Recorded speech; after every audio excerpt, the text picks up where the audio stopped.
تبارك الذي نزل الفرقان على عبده ليكون للعالمين نذيرا.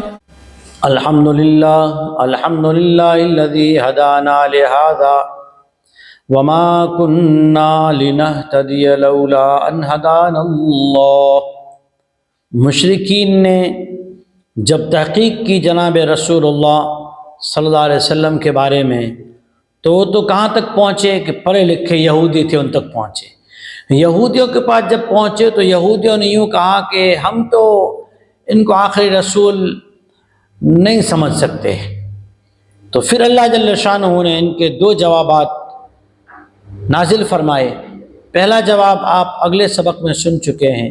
دوسرا جواب اللہ جل شانہ نے کس انداز سے دیا کہ اہل کتاب خاموش کے خاموش رہ گئے. آئیے سماعت کریں. اعوذ باللہ من الشیطان الرجیم بسم اللہ الرحمن الرحیم.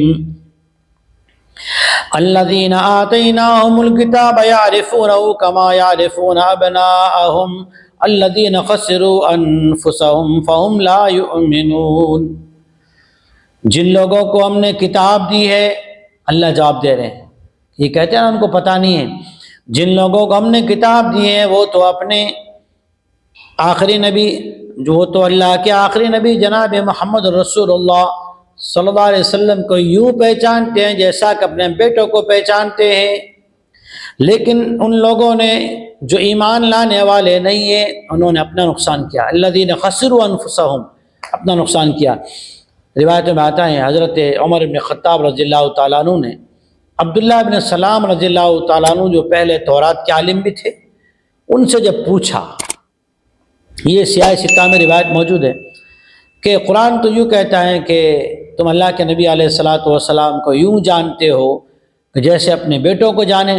تو عبداللہ بن سلام رضی اللہ تعالیٰ عنہ نے جواب دیا کہ امیر المؤمنین، اپنے بیٹوں کے پہچاننے میں تو ہمیں شک بھی ہو سکتا ہے کہ یہ ہماری اولاد ہے یا نہیں، اس کے لیے ہمارے پاس گواہ تو نہیں ہے.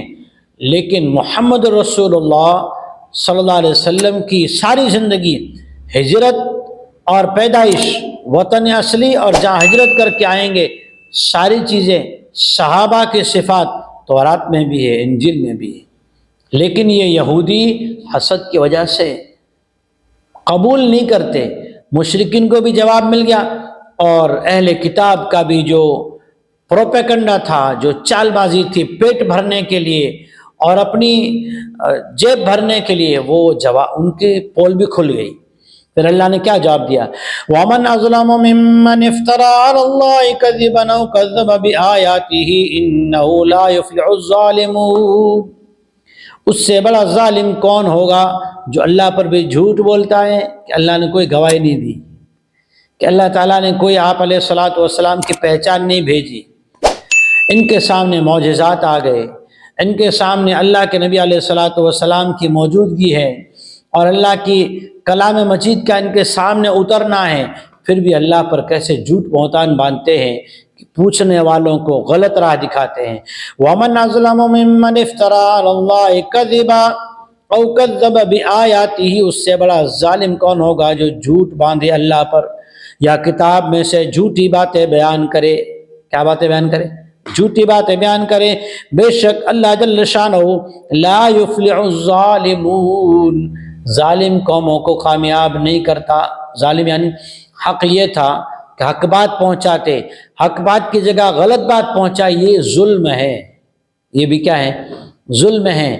اللہ کی عبادت کرنا، اللہ کے ساتھ کسی کو شریک بنوائے، نظر و نیاز اللہ کے نام کی ہونی چاہیے تو وہ کسی کے نام کی کروائے، یہ سب ظلم ہے. اللہ فرماتے ہیں ظالم لوگ کامیاب نہیں ہوتے، اللہ انہیں کامیاب بھی نہیں کرتا. اللہ جل شانہ ہمیں نبی کریم علیہ الصلوۃ والسلام کی سنتوں کو جاننے پہچانے کی توفیق عطا فرمائے، جان کر عمل کرنے کی توفیق عطا فرمائے. آمین. وآخر دعوانا ان الحمد للہ رب العالمین. دین کی بات پھیلانا صدقہ جاریہ ہے. ثواب کی نیت سے ویڈیو کو شیئر ضرور کیجیے. جزاک اللہ.